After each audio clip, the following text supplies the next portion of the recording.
Desde já convido os amados irmãos a abrir juntamente comigo João capítulo de número 7. João capítulo de número 7, leremos a partir do verso de número 25 até o verso de número 53. João capítulo de número 25, leremos do verso de número 20, desculpa, João capítulo de número 7, versículo de número 25, leremos até o verso de número 23. Que diz o seguinte, acompanhe comigo. Então alguns habitantes de Jerusalém começaram a perguntar: não é este o homem que estão procurando matar? Minha versão aqui é nova versão internacional. Aqui está ele falando publicamente e não lhe dizem nada. Será que as autoridades chegaram à conclusão de que ele é realmente o Cristo? Nós sabemos de onde é este homem. Quando, porém, o Cristo vier, ninguém saberá de onde ele é. Enquanto ensinava no pátio do templo, Jesus clamou em alta voz, dizendo: vocês me conhecem e sabem de onde eu sou? Eu não estou aqui por mim mesmo, mas aquele que me enviou é verdadeiro. Vocês não o conhecem. Eu, porém, o conheço, porque venho da parte dele e ele me enviou. Então tentaram prendê-lo, mas ninguém pôs as mãos nele, porque a sua hora ainda não havia chegado. No entanto, muitos no meio da multidão creram nele e diziam: quando Cristo vier, fará mais sinais milagrosos do que este homem fez? Os fariseus ouviram a multidão sussurrando essas coisas sobre ele. E então os chefes dos sacerdotes e os fariseus enviaram guardas do templo para prendê-lo. Jesus lhes disse: estou com vocês apenas por pouco tempo, e logo irei para aquele que me enviou. Vocês procurarão por mim, mas não me encontrarão. Vocês não podem ir ao lugar onde eu estarei. Os judeus disseram uns aos outros: para onde pretendes ir este homem que não o possamos encontrar? Pretende ir para onde vive o nosso povo, disperso entre os gregos, a fim de ensiná-los? O que ele quis dizer quando falou é o seguinte: vocês procurarão por mim, mas não me encontrarão? E vocês não podem ir ao lugar onde estarei? No último e mais importante dia da festa, Jesus levantou-se e disse em alta voz: se alguém tem sede, venha a mim e beba. Quem crer em mim, como diz as Escrituras, ou diz a Escritura, do seu interior fluirão rios de água viva. Ele estava se referindo ao Espírito, que mais tarde receberiam os que nele crescem. Até então, o Espírito ainda não tinha sido dado, pois Jesus ainda não fora glorificado. Ouvindo as suas palavras, muitos no meio do povo disseram: certamente este homem é o profeta. Outros disseram: ele é o Cristo. Ainda outros perguntaram: como pode o Cristo vir da Galileia? A Escritura não diz que o Cristo virá da descendência de Davi, da cidade de Belém, de onde era Davi? Assim, o povo ficou dividido por causa de Jesus. Alguns dentre eles queriam prendê-lo, mas ninguém lhe pôs as mãos. Finalmente, os guardas do templo voltaram aos chefes dos sacerdotes e aos fariseus, os quais lhe perguntaram: por que vocês não o trouxeram? Ninguém jamais falou da maneira que esse homem fala, declararam os guardas.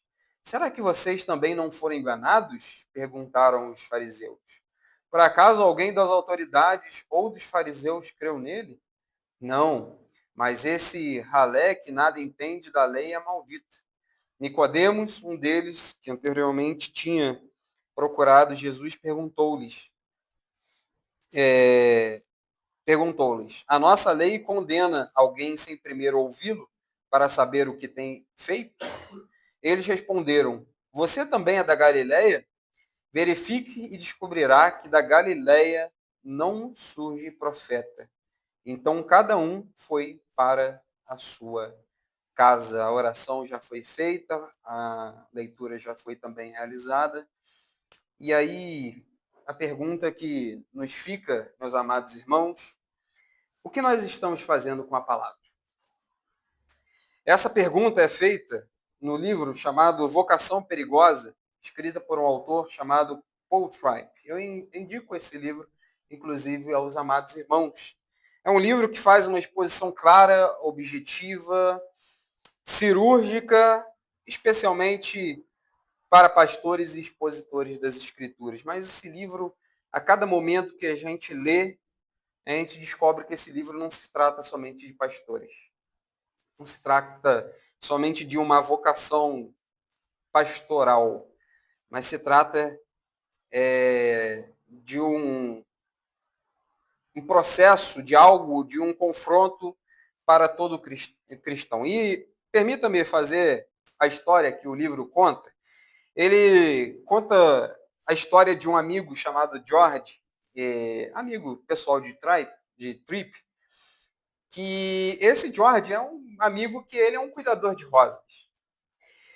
E aí o jardim desse amigo George, ele é cheio de rosas, maravilhosas, lindas, e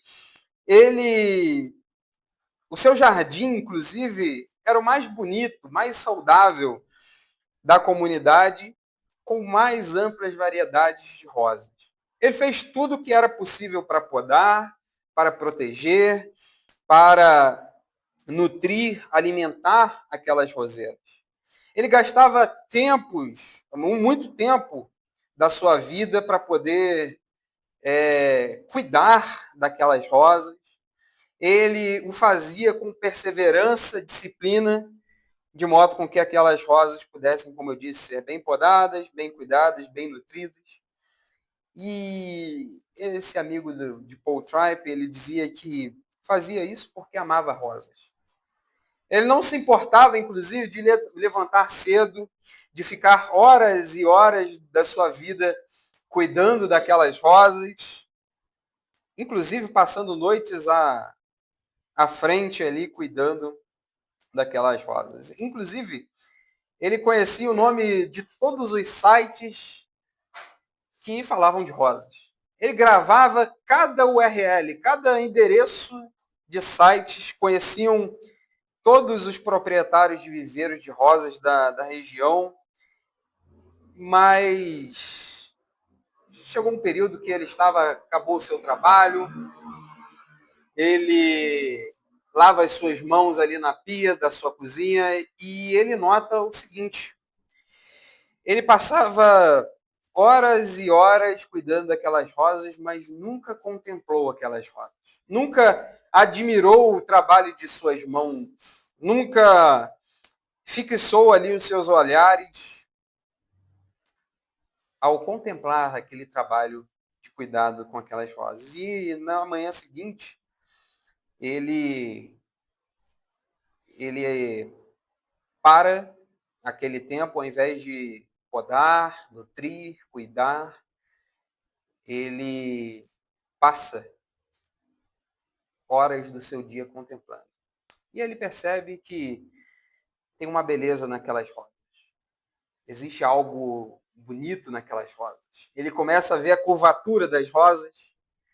Ele começa a ver que a intensidade da cor de uma era mais esverdeada, outra mais amarelada, e nessa outra mais amarelada ele via que existia pelo menos 100 tons, 100 nuances de amarelo daquela rosa, daquelas rosas.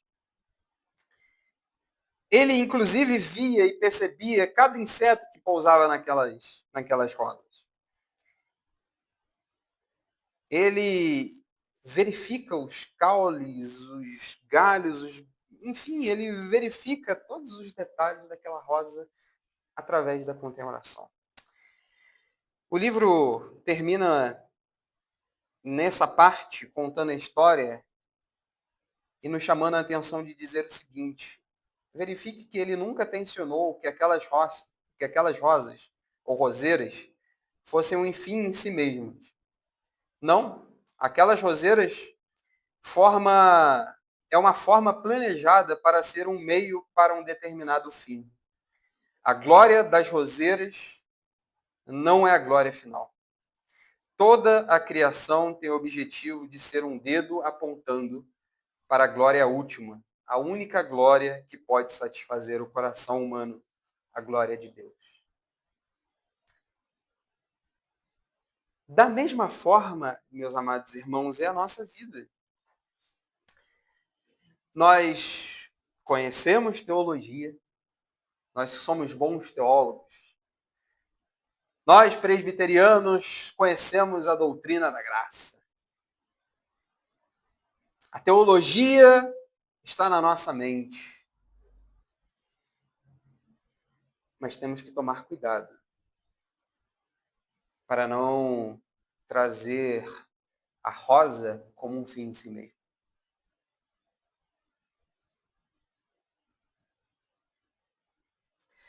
O que isso tem em relação com o texto, meus amados irmãos, que nós acabamos de ler? Inclusive, eu gostaria de abordar esse assunto aqui nesta manhã conosco. O tema, portanto, da pregação é a arte de conhecer a Cristo. A arte de conhecer a Cristo, meus amados irmãos, é contemplá-lo, não somente em conhecer a lei, conhecer as Escrituras, mas também vivenciar Cristo. A arte, portanto, assim como da rosa, não era cuidar, nutrir somente, mas de contemplar e viver a rosa.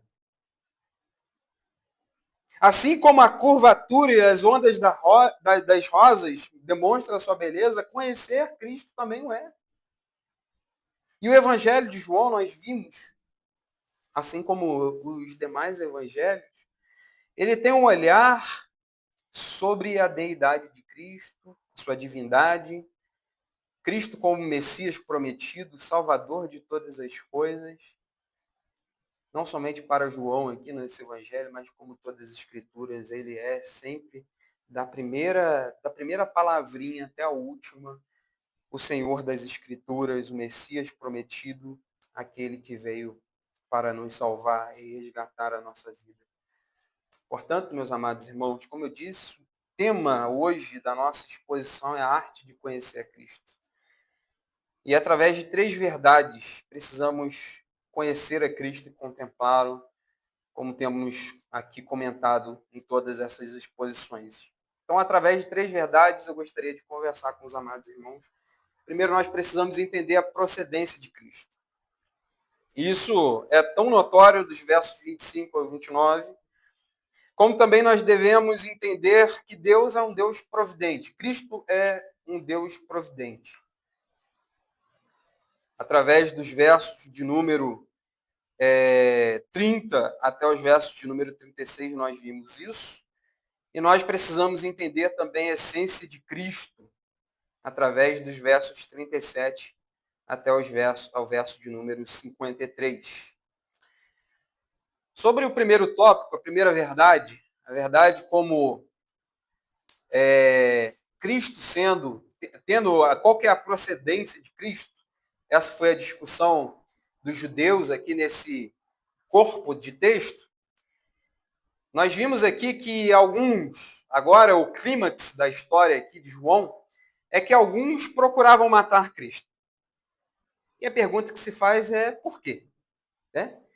A gente precisa voltar, por exemplo, no capítulo anterior, se nós formos dar uma passada ali, Jesus cura um paralítico no sábado. E isso instiga já fúria dos judeus, fúria dos fariseus, fúria dos doutores da lei. Aqueles homens procuravam matar Cristo, visto que ele estava sendo reconhecido. Ele estava praticando milagres, tomando para si uma autoridade que para os judeus, para aqueles homens, eram blasfêmia.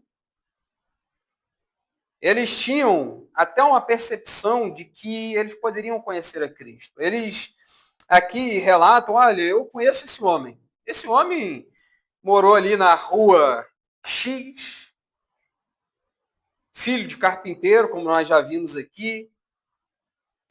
ele cresceu junto com o meu filho, lá o fulano de tal. Brincávamos. Inclusive, ele se perdeu. Se lembra? Aos 12 anos ele se perdeu. Eu conheço ele. Eu sei de onde que ele veio, de que ele nasceu. Eu sei a história lá que a mãe dele conta sempre, o pai dele contava pra gente. Eles poderiam até achar que era mentira. Eu conheço ele. Eu sei de onde que ele veio. Mas eles, na realidade, não o conheciam. Ainda assim, como alguns textos que nós já lemos aqui, desde o primeiro capítulo até este exato momento, esse exato capítulo, nós vimos que as pessoas tinham uma ideia física de Cristo, geográfica de Cristo. Como pode um galileu, como nós limos aqui nos últimos versos, pode ser profeta? Não existe profeta vindo da Galileia, isso daí é um absurdo. Perceba, meus amados irmãos, que desde o início aqui, como eu disse, o povo ele sempre pensa somente em alguma coisa física, material. Por exemplo, no capítulo de número 2, a água é transformada em vinho. Ainda lá o sinal, depois da purificação do templo, as pessoas pediam um sinal. Que sinal que o Senhor pode me dar aí da sua vinda, dessa autoridade que tu tens? Nicodemos, ele, lá no capítulo de número 3, ele pergunta como pode o homem voltar no ventre da sua mãe? Ele estava entendendo que a regeneração era uma questão física.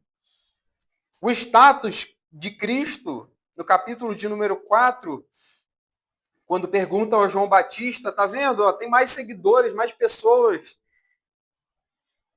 buscando Jesus do que a você. O que João corrige? Importa que ele cresça e eu diminua.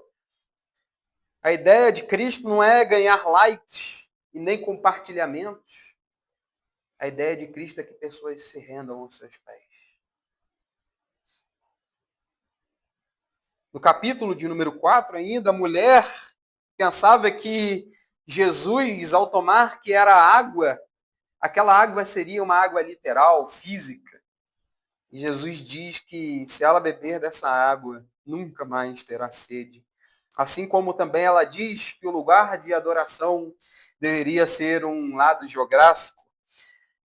Assim como muitos entenderam naquele momento, naquela ocasião, que a cura era uma cura física, que a missão do Messias fosse uma missão física, que o pão que desceu do céu era um pão físico, que agora Cristo, as pessoas parecem que nunca entendem, né?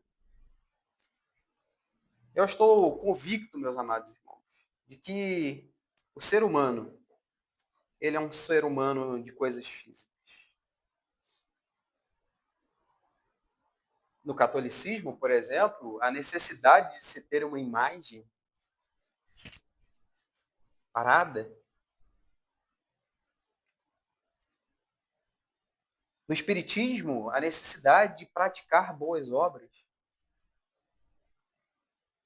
No budismo, a necessidade de ter lá uma estátua grande. Dos ditadores, não precisa nem falar de religião, apesar que eu creio, estou convencido de que o ditador ele acaba sendo uma religião, porque tem que idolatrar aquele ser humano, e vocês veem, né?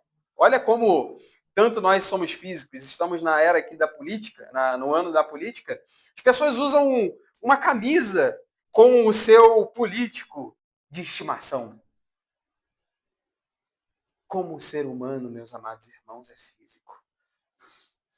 Mas aqui, meus amados irmãos, Cristo corrige novamente essa mentalidade, dizendo no verso de número 25 e 26, vós não somente me conheceis, mas também sabeis de onde eu sou.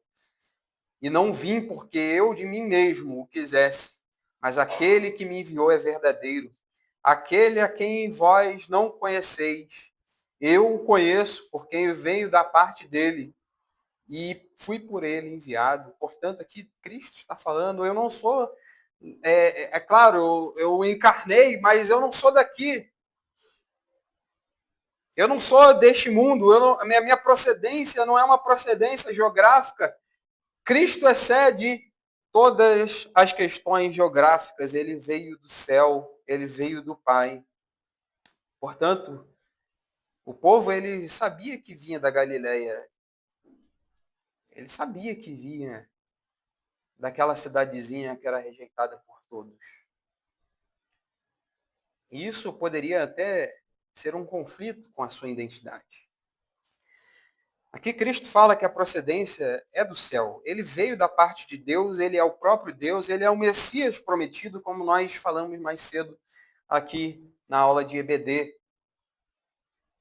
Mas mesmo assim, aquele povo, ele não conseguia compreender que ali estava o próprio Messias, Machia. Era necessário, portanto, que o povo pudesse compreender a própria Escritura, meus amados irmãos, e não dá para eu conhecer a Cristo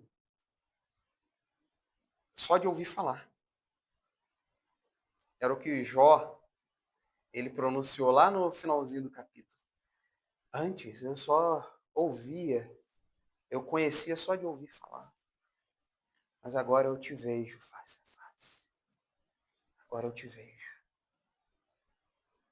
Como nós podemos ver Cristo? Senão nas 4 linhas das Escrituras. E, portanto, meus amados irmãos, aquele povo, eles até se perguntavam, como pode? Ele veio da Galileia, o Messias vinha da Galileia, e como pode ser? Ele veio de uma cidade que não faz nem sentido. Portanto, as Escrituras prova dele mesmo. A própria palavra de Deus ensina sobre o próprio Deus. E aqui, permita-me fazer um parênteses, abrir um parênteses. Permita que ressaltar alguns textos, depois os amados irmãos podem consultar. O Messias é anunciado desde os tempos antigos no que diz respeito ao seu nascimento. Isaías capítulo 7, verso de número 14. Ao dizer que um menino nasceu, a Virgem conceberá um filho, esse filho será chamado Deus Emanuel, que é Deus conosco. A própria escritura em Miqueias, capítulo de número 5, verso 1 ao 5, diz aonde que ele nasceria, em Belém. Ou seja, não na Galileia. Ele nasceu em Belém. Da linhagem de Davi, Isaías 11, 1. Depois vocês podem consultar. A morte de Cristo, sobre a morte de Cristo, a morte do Messias, Isaías 53, na sua ressurreição, Salmo 16, 10, confere com Atos 2, 25 a 31. Portanto, perceba que a própria Escritura, ela fala sobre Cristo como sendo o Messias. Mesmo assim, aquele povo não o conhecia. Cristo é o Messias por qual motivo? Primeiro, porque, como eu disse, a Escritura testifica sobre ele, porque o Pai testifica sobre ele, e porque o Espírito Santo também testifica sobre ele, e o povo que não conhecia o Filho, como o próprio Cristo diz, quem conhece o Filho conhece o Pai, e aquele povo, mesmo assim, com seu coração endurecido, não conhece. Aí a gente, com o nosso espírito jogador, diria, tá vendo? Esse povo aí, de Israel, não conhecia Cristo, eu conheço. Mas, meus amados irmãos, muitos ainda pensam na nossa atualidade que conhecem a Cristo. Se você hoje for aqui na rua e perguntar a alguém aqui que se conhece a Cristo, eu vou te dar pelo menos 90% de certeza que as pessoas vão falar, eu conheço Jesus. Sou um hippie, por exemplo, e cara, é maneiro, né? Inclusive, eles vivem como se ele estivesse na sua casa, com uma Bíblia no Salmo 91, por exemplo, lá parado, tá até mofando, coitado. Ou se não, uma cruz na sua igreja. E a gente coloca a cruz na igreja e fala assim, Jesus está aqui. Mas é necessário, meus amados irmãos, conhecer a Cristo, contemplar a Cristo, a ponto de que, parafraseando o salmista, ele diz, lâmpada para os nossos pés é o conhecimento de Cristo. Porque Cristo é a palavra. Lâmpada para os nossos pés é a nossa satisfação em Cristo. E assim como o admirador de rosas conhece, contempla as suas rosas, nós devemos contemplar e conhecer a Cristo. Não somente aos domingos, não somente na igreja, não somente no livro aberto e mofando na nossa casa, não somente publicando videozinhos no Instagram ou uma mensagem na sua bio. Não somente na igreja, não somente nas famosas e poderosas falas dos famosos coaches, mas conhecer a Cristo, contemplar, é viver uma vida de conhecimento completo e suficiência somente nele. Portanto, meus amados, o conhecimento da procedência de Cristo, ela é essencial para uma nossa vida. Porque conhecendo o Cristo, da onde que ele veio, nossa vida se satisfaz nele e somente nele.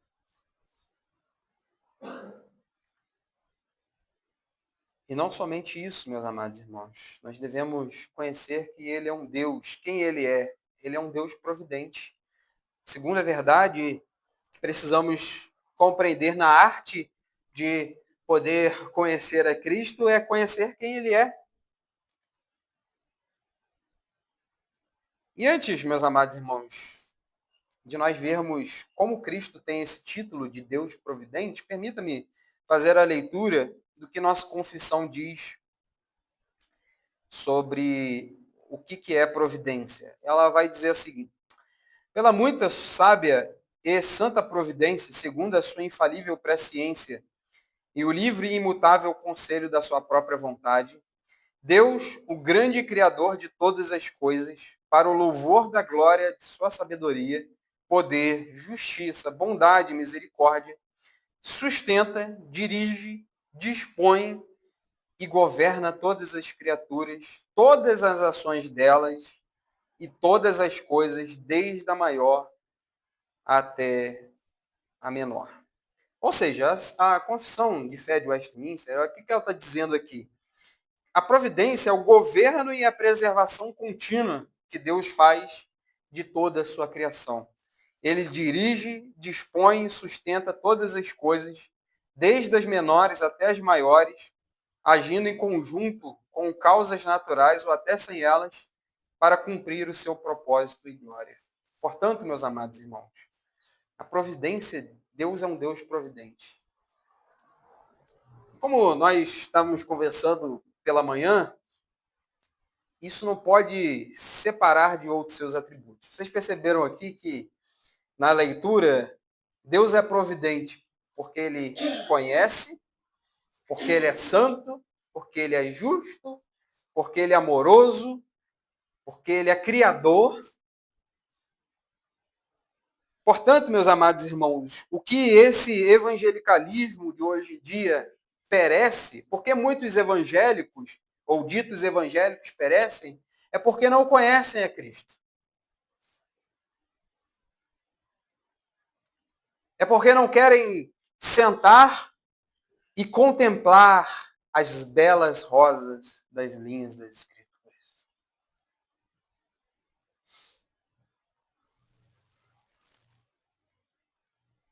E muita prova disso, meus amados irmãos, é que nós, falando como presbiteriano, colocamos a mão no nosso peito e diz: eu sou reformado, sou calvinista, sei toda a doutrina de graça, mas nunca conheceu a Cristo. Mas nunca conheceu a Cristo, isso é gravíssimo. E para conhecer a Cristo, precisamos saber a sua procedência, quem ele é, e também o que ele faz no curso da história. E nessas passagem, nós vimos algumas provas da providência de Deus, de quem ele é. Confira comigo no verso 30, a primeira prova da providência de Deus. Qual foi? Não puseram a mão no Senhor, pois não era chegado a sua hora. O nosso amado irmão Igor fez a exposição em semanas atrás sobre a primeira parte aqui desse capítulo, e ele relatou que o tempo de Deus deveria ser ali bem observado, meus amados irmãos. E aqui, novamente, se repete.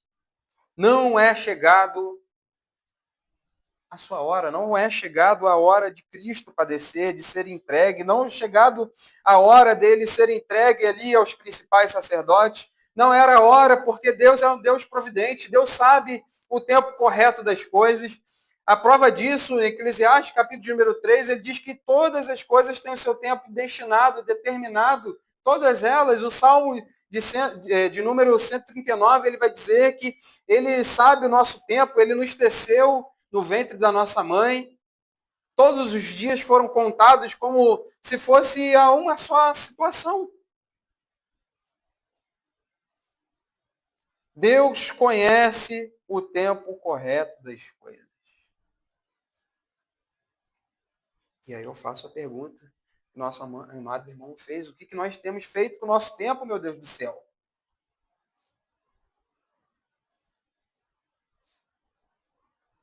Segunda prova da providência de Deus é que muitos creram, muitos se renderam também aos seus pés. Verso de número 31, acompanha aí. Muitas pessoas creram, dizendo: olha, esse é o profeta, esse é o Cristo.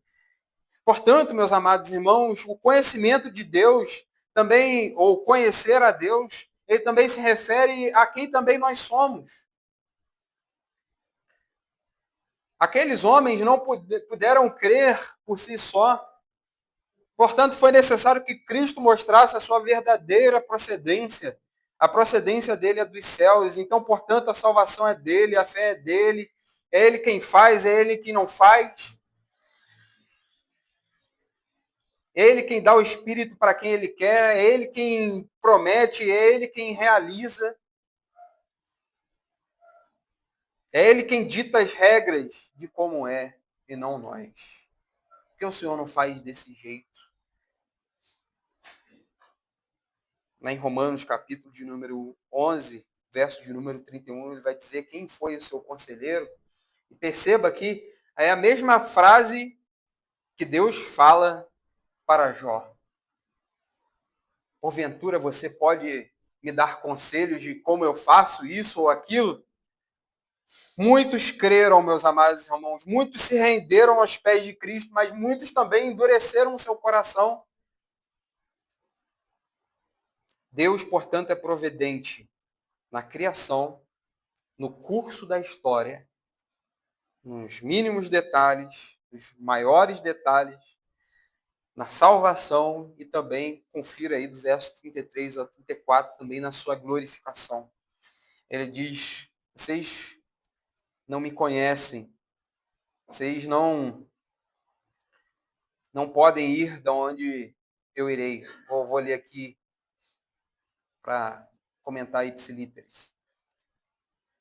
Nova versão internacional diz o seguinte, verso 33. Estou com vocês apenas por pouco tempo e logo irei para aquele que me enviou. Vocês procurarão por mim, mas não me encontrarão. Vocês não podem ir ao lugar onde eu estarei, ao dizer sobre sua glorificação. Portanto, meus amados irmãos, a providência de Deus nos mostra também um outro cenário. Cenário tenebroso. Meus amados irmãos, nosso coração é deveras incrédulo. Muito ansioso. Muito. E em muitos casos nós não confiamos em Deus ou no que Deus está prestes a realizar. Olhamos para as circunstâncias da nossa vida e achamos que cada dia da nossa vida está perdido. Mas Deus diz, através do apóstolo Paulo em Romanos capítulo de número 8, todas as coisas cooperam para o bem, porque a morte e os meios não são o fim. A morte de Cristo não era o fim. O ser entregue e ficar por pouco tempo não era o fim. A morte de Cristo não era um fim. Cristo, portanto, é providente para a sua própria glória, e isso nós precisamos compreender na nossa vida. E, em última verdade, nós precisamos compreender também a essência de Cristo. Sobre essa verdade, nós leremos aí do verso 37 a 53. E olha só que interessante. Festa acontecendo, né? O pessoal querendo pegar Jesus para poder prender, não conseguiu porque não era a hora. E aí o texto vai dizer que lá no último dia, Jesus ele repete a mesma fala que ele fez para a mulher samaritana. E por que ele repete aqui? Vou trazer uma curiosidade. No último dia dessa festa, festa dos tabernáculos, era uma tradição dessa festa das pessoas, no último dia, encher talhas douradas de água, levar, e precisava ser do tanque de Siloé. Então eles levavam, enchiam as talhas d'água, e essas talhas d'água levavam para a oferta a Deus. Portanto, a água era oferecida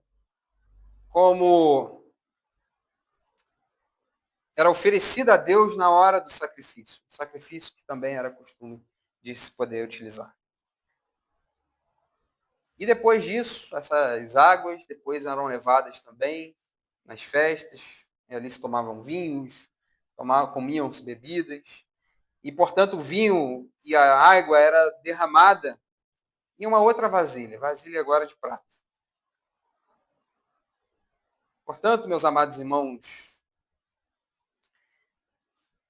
nessa cerimônia da festa das cabanas, ela tinha um principal objetivo.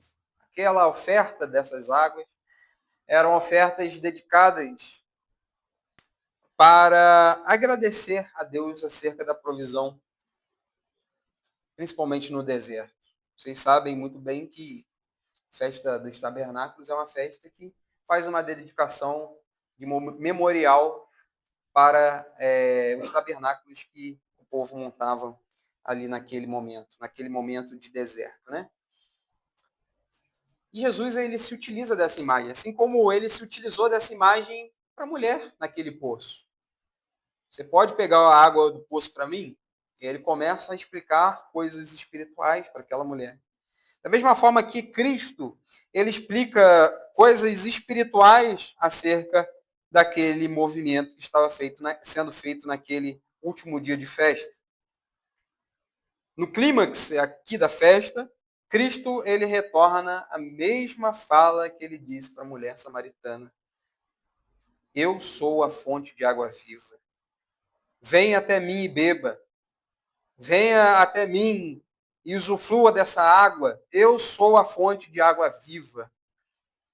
E aqui, meus amados irmãos, para a arte de conhecer a Cristo, nós precisamos conhecer também a sua essência. Quais textos, por exemplo, ele diz isso? Que se beber ou que se vir até essa água, fluirão águas ou rios de água viva, né? Eu separei aqui pelo menos três versículos e as suas devidas interpretações. Nós precisamos, meus amados, entender Cristo pela sua essência.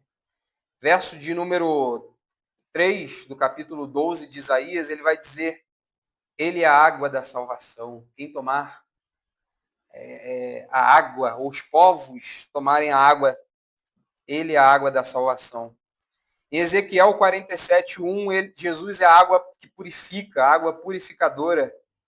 Naquela visão do templo, em que a água escorria e purificava por onde ele passava, também Cristo, ele nos purifica.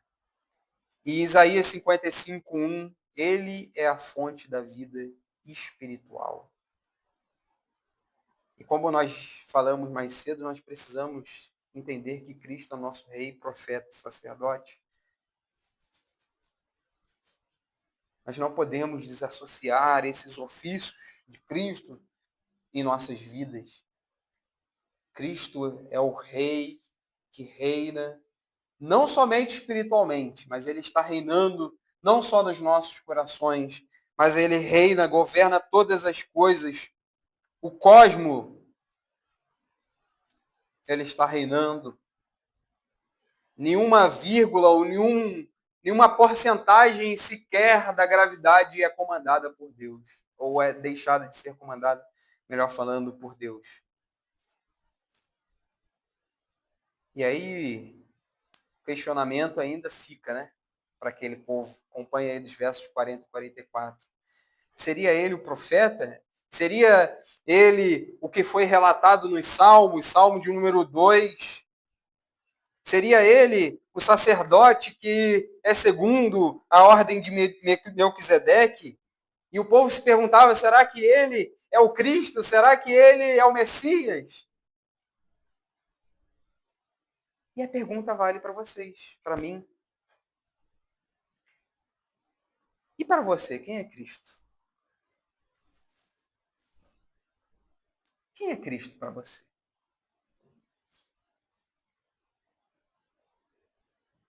John Wesley, precursor do metodismo, sua viagem junto com os morávios, acho que eu já contei essa história aqui, não é ruim contá-la novamente, em sua ida aos Estados Unidos, logo ao desembarcar na Geórgia, o bispo Spargenberg, morávio, ele perguntou a Wesley, John Wesley, você conhece Jesus Cristo? E aí John Wesley, com os peitos estufados, disse, sei, ele é o salvador do mundo. Spargenberg, perdão, retrucou essa pergunta dizendo, você sabe que ele salvou você, John Wesley? Segundo a biografia de John Wesley, ele se converteu naquele momento.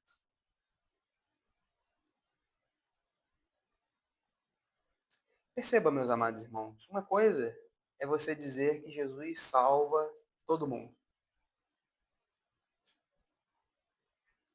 Uma coisa é você questionar, como eu questionei a vocês, e a pergunta vale para mim também, quem é Cristo para essas pessoas? Eu me lembro, irmã Marley, que eu também fui confrontado, assim como John Wesley foi. Fiz o meu primeiro evangelismo. Era um jovem de 14 anos. Falo como se eu tivesse 60. Eu era um jovem de 14 anos. Fizemos um evangelismo na nossa igreja. Época de Páscoa. E não tinha tanto conhecimento. Fui com uma outra pessoa. A outra pessoa, muito boazinha, falou assim, não, aborda essa casa aqui, por gentileza. Toquei a campainha, perguntei àquele senhor, que me pareceu um pouco nervoso, porque domingo de manhã estava sendo tocada a sua campainha, e eu fiz uma pergunta para ele. Estamos aqui fazendo um evento aqui neste bairro, no Jardim Salvador, e estamos na época de Páscoa, queria convidá-lo para você participar dessa festa junto conosco. Você conhece o Cristo? Não o Cristo dessa festa, mas o Cristo que morreu por você. Aquele homem disse, eu o conheço, e você?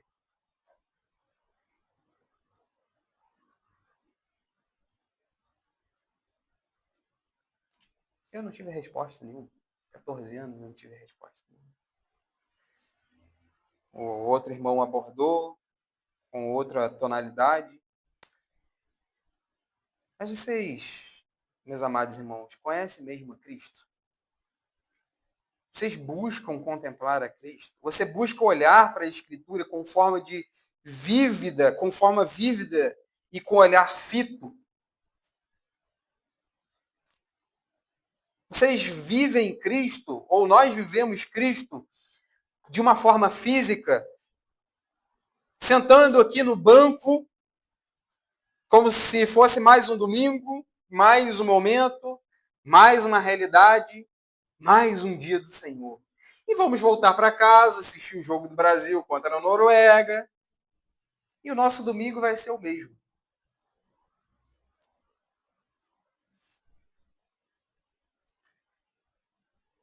No dia seguinte, voltaremos ao nosso trabalho. No domingo que vem, estaremos aqui de novo. Domingo que vem, ceia. Eu vou achar que conheço Cristo pegando o pãozinho e o vinho. Cristo não nos ensina a viver de uma forma física. Nós não devemos sentar nesse banco como se fosse um dia qualquer da nossa vida.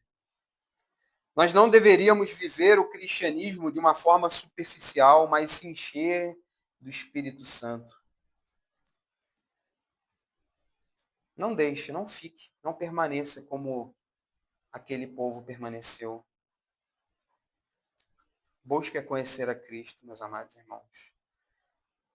Eu comparo, e é interessante que Cristo utiliza a imagem da água, eu gosto muito de utilizar a imagem da nossa vida como sendo um copo d'água, como uma talha dourada que é cheia pela água do Espírito Santo. Essa água transborda tanto, meus amados irmãos, que de fato Cristo não somente satisfaz a nossa vida, mas nós expomos a todos os povos que ele vive. Portanto, Calvino diz, eu acho que a gente cita tanto Calvino, não é? A gente não faz nem uma vírgula do que ele faz, do que ele fez. Ele diz, precisamos conhecer a Cristo e fazê-lo conhecido.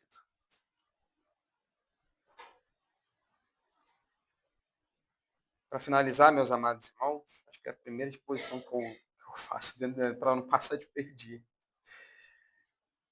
3 aplicações, e essas aplicações se referem aí ao verso 45 a 53. Portanto, devemos conhecer a Cristo. Assim, meus amados irmãos, e a gente conhece muito, né? Assim como o pai conhece o seu filho, assim como o Marcos conhece a Joana, assim eu, trabalhando como administrador ou como administrativo, conheço os processos da minha empresa. A Marli e a Neuci, como permito utilizar essa palavra, artesã, costureiras, conhecem cada fio e cada máquina que dá para tecer aquele fio. Assim como o mecânico conhece a potência do motor, né, Alexandre? Ele conhece o carro. E quando chega um carro bonito lá, o Alexandre com certeza passa a mão lá no carro e ele já sabe a marca, ele já sabe o ano, se depender, ele já sabe a cilindrada do carro, ele sabe tudo do carro. Assim como nós conhecemos as coisas da nossa vida, nós devemos também conhecer a Cristo e contemplar e se satisfazer somente nele. Porque eu, como administrador, conheço tanto dos processos, tantos números, tantas coisas. O que vale a pena disso se eu não conhecer a Cristo? Existe uma música que diz, né? A música se chama Matemática, de um grupo cristão. Ela diz que, sentado no seu apartamento, o matemático ele procura solucionar tantas coisas, tantos problemas, tantas equações, mas não consegue solucionar o problema da sua vida. A gente quer solucionar tantas coisas na nossa vida, mas a gente não soluciona as coisas do nosso coração, a nossa vida com Deus. Por isso, a arte de conhecer a Cristo é conhecer a Deus, É não só ler a Bíblia, mas é ler a Bíblia e conhecer. Não somente orar, mas também compreender que as suas orações estão sendo ouvidas. Não somente é jejuar, como o povo jejuava, mas entregar a sua vida em dedicação exclusiva e completa a Deus. Portanto, eu chamo vocês a conhecer, como nós temos comentado aqui, conhecer e ver que ninguém fala, ninguém é como o nosso Deus, nem as nossas próprias vontades. Por isso eu chamo vocês a conhecer mais a Deus. Eu chamo essa igreja a conhecer mais de Deus. Ah, irmão, eu leio a Bíblia, mas não leia, observe, contemple. Não fique fazendo os planos de ler a Bíblia ou os planos de oração, mas, meu amado irmão, não passe 5 minutos, passe 10. Não leia 3 salmos corridos, leia um e contemple. Contemple e veja que não há Deus como o nosso Deus. Faça esse exercício. Faça esse exercício. Essa é a primeira verdade. Segunda verdade, eles não trouxeram a Cristo nessa mensagem, não só porque não o conheciam, mas porque não era a hora. E isso é belíssimo quando nós pensamos que Deus tem os fatos milimetricamente em suas mãos. Ele é o Senhor do tempo, Ele sabe, Ele nos conhece, nós somos dele, nós somos criaturas suas. Ele nos assiste em nossas fraquezas, portanto, o que Ele nos ensina ao fato dele não ser levado naquele momento, é porque tudo ou todos os fatos, todas as coisas cooperam para o nosso bem daqueles a quem Deus ama. E terceira verdade, faça essa pergunta para você. Quem é Jesus para você? Tente não responder com perguntas prontas. E nem pesquise em chat GPT. Daqui a pouco estavam pegando o celular, né? Botando chat GPT. Deus não trabalha com chat GPT, meu amado irmão. Chat GPT não é nem pessoal. Deus trabalha com o seu povo. Responda essa pergunta no seu íntimo, nessa semana, nesse dia, através dessa pergunta que eu estou te fazendo agora. Pense agora, quem é Jesus para mim? Ele é o único Deus da minha vida? Será que eu vivo uma vida dobre? Agora eu vou sair do culto, vou viver minha vida, assistir o jogo de futebol, tomara que o Brasil ganhe. A gente, inclusive, vai vestir uma outra camisa. Camisa do Brasil. Será que eu estou vestindo a camisa do Evangelho? Será que eu estou vivendo isso agora? Será que Cristo é o centro da minha vida? Será que Ele é o Senhor e o meu Salvador? Que Deus nos abençoe, meus amados irmãos.